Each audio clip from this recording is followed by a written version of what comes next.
Hi, this is Alina Udner-Olive with Jaimie Blackman and Company. The title of today's podcast is Deepen Your Customer Relationships. In part 2, first capture the heart, then go for the sale, Jaimie talks about the benefit of helping you learn more about what matters most to your customers and helping your customers learn more about how you can help them.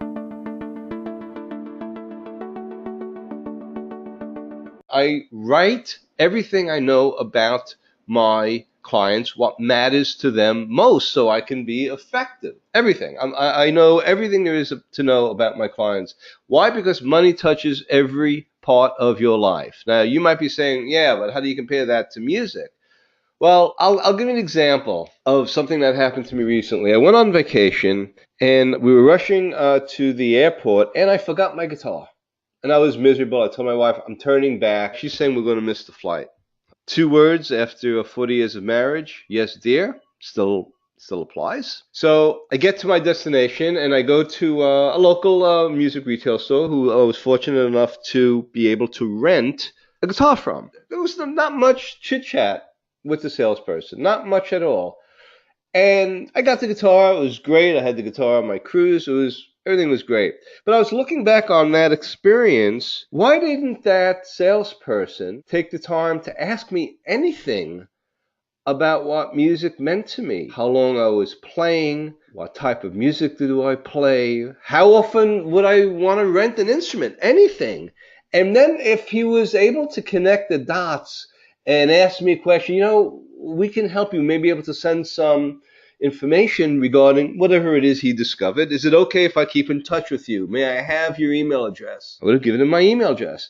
So I gave the money for the rental. I walked out, brought it back again a week later. Still not a lot of discovery taking place. Why aren't music instrument retailers learning about their customers? So let's develop this a little bit. What kind of conversation do you have with your customers? Which customers are your ideal customers? At the NAMM show, the buzz phrase du jour was customer experience. Well, what type of customers do we want? Do we want customers that are going to try to crush us on price? Or do we want informed customers? Customers that value knowledge? Customers that are profitable, customers that refer us to other customers, customers who feel like you know what matters most to them and they want to ask for you each time you go back. How does that relate to our everyday work?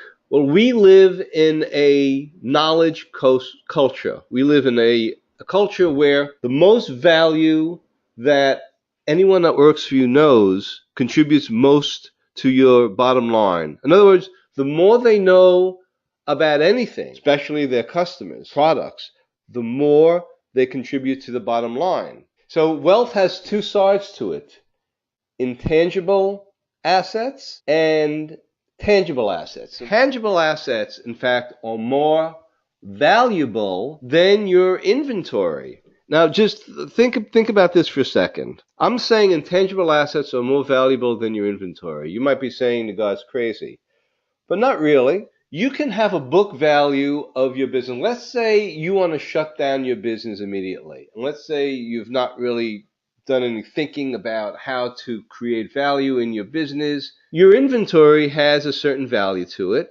And let's assume you don't owe anything. You could say that if I liquidated my inventory, that's pretty close to book value. I've heard music owners tell me that. Flip that now. Now you're building a business with real value. It's going to sell at a multiple. I gave you that example with Tesla selling at a very, very high multiple compared to what their physical assets were. So not managing those knowledge assets, for example, what you know about your customers is extremely important. And knowledge management reflects a system of processes for you to create value. So you just don't have to sell your store at book value, what the inventory might be worth. For you to create and maximize your value, it has to do with the intangibles, your knowledge-based assets, your intellectual capital. So your knowledge management is a system and a process for value creation, which is 80% people and processes, by the way, and 20% enabling technology. Intellectual capital is the sum of everything your business knows, which gives it a competitive advantage. It creates value when the knowledge assets are leveraged. Thanks for listening. For more information about how you can grow the value of your business, please visit jaimieblackman.com.